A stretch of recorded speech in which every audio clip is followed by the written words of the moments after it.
Benvinguts al tercer capítol del nostre vi. Avui ens endinsem a una de les zones més fresques de Catalunya. Sota les boires s'amaguen llegendes, vinyes antigues i una varietat única, el trepat. Aquesta és la Conca de Barberà. Aquesta zona va viure una revolució vitivinícola fa segles, impulsada pels monjos de Poblet. Van ordenar el territori, van plantar vinya i van crear una cultura del vi que encara ressona avui dia entre viticultors i enòlegs de la zona. Els monestirs, Poblet, l'Orde dels Templers de Barberà, aquí és una mica l'inici de l'apogeu de la vinya, i llavors això marca que ha sigut sempre una comarca vitivinícola, no? I així amb l'evolució, la primera cooperativa Barberà de la Conca del segle XIX, i el fet, nosaltres com a celler fa més de 200 anys que tenim vinya, de fet la Conca sempre hi ha hagut vinya i és el principal cultiu de la zona. El celler Josep Foraster és un projecte familiar arrelat a Montblanc i a la Conca de Barberà, que ha passat de generació en generació. I avui el Ricard ha agafat el relleu potenciant el caràcter de la DO i apostant, com molts altres cellers i viticultors de la zona, per la seva varietat estrella, el trepat. Aquí, a Josep Foraster elaboren vins de trepat procedents de vinyes gairebé centenàries, on l'expressió del territori és molt clara, directa i sense filtres. Per mi, la DO Conca de Barberà és una zona molt potencial. Per què? Perquè conflueixen diversos factors. Una, que tenim altura. L'altura ens ajuda a tindre un intercanvi tèrmic. Tenim un bon terreny, que és el sòl, que és un sòl argilo-calcari. I després tenim el que és una varietat única, que és el trepat, que és una varietat que només s'utilitza aquí a la zona de la Conca de Barberà. I és una varietat que no és molt coneguda, però tens uns graus baixos, una bona acidesa, una bona complexitat, i te dona uns vins amb un molt potencial.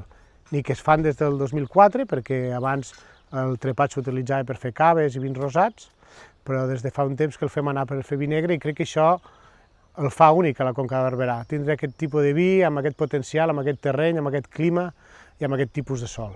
La Conca de Barberà és una zona d'alçada mitjana, amb moltes hores de sol però unes nits molt fresques. Aquest contrast fa que el raïm maduri lentament i mantingui molt bé l'acidesa. I això es tradueix en uns vins vius, elegants i amb molt de nervi, molta frescor. Els blancs són nets i directes i els negres, sobretot els fets amb trepat, tenen una frescor i una sutilesa que els fan únics. Per nosaltres la Conca és un territori únic, no? Amb un paisatge i una diversitat de sòls espectacular. A part és on hem viscut tota la vida i que ho apreciem moltíssim per tot l'entorn que podeu contemplar aquí mateix.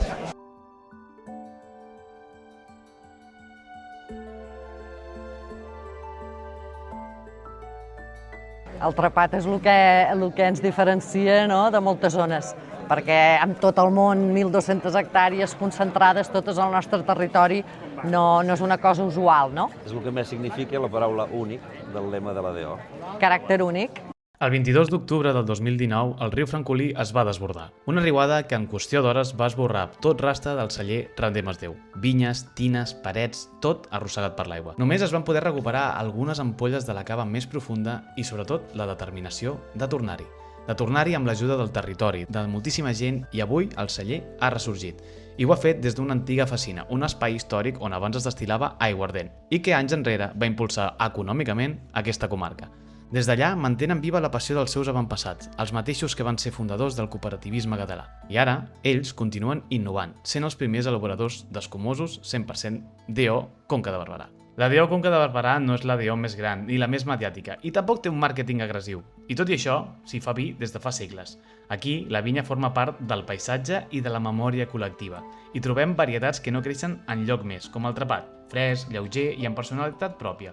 Una varietat que durant molts anys es va utilitzar només per fer cava i que no es tenia molt ben valorada i que avui dia és clau per entendre aquesta comarca. La Conca és això, viticultors que no s'han deixat arrossegar per modes, gent que coneix la terra i que sap que el que tenen no cal reinventar-ho, només cuidar-ho. També és una DO que ha rebut cops forts, però que ha sabut respondre amb dignitat, treball i convicció.